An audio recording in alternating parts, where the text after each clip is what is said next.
This is another reason why everybody with common sense voted for Donald Trump. Promises made, promises kept. God bless and protect this man.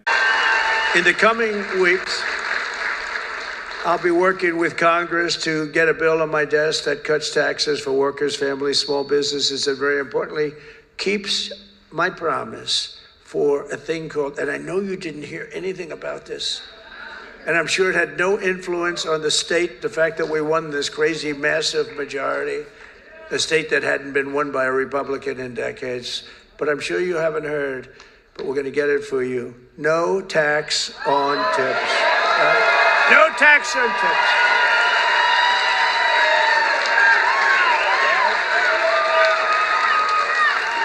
So if you're a restaurant worker, a server, a valet, a bellhop, a bartender, or one of my caddies,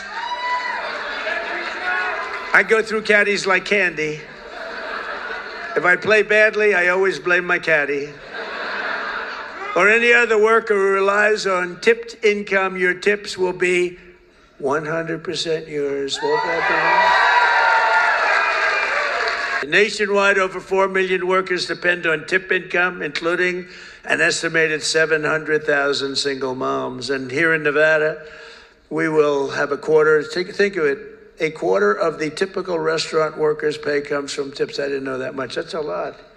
You haven't been reporting them for the last 10 years.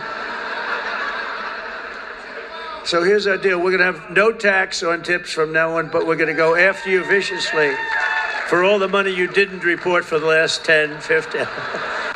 We're going to go after you for all the money you didn't report for. I'm only kidding. I'm only kidding. I have to say to the fake news, because they're going to say Trump is after all restaurant workers. Many of these workers are some of the very citizens who were hit hard and very hard by the ravages of the Biden economy, which was inflation. When I think of Biden, I think of incompetence and inflation.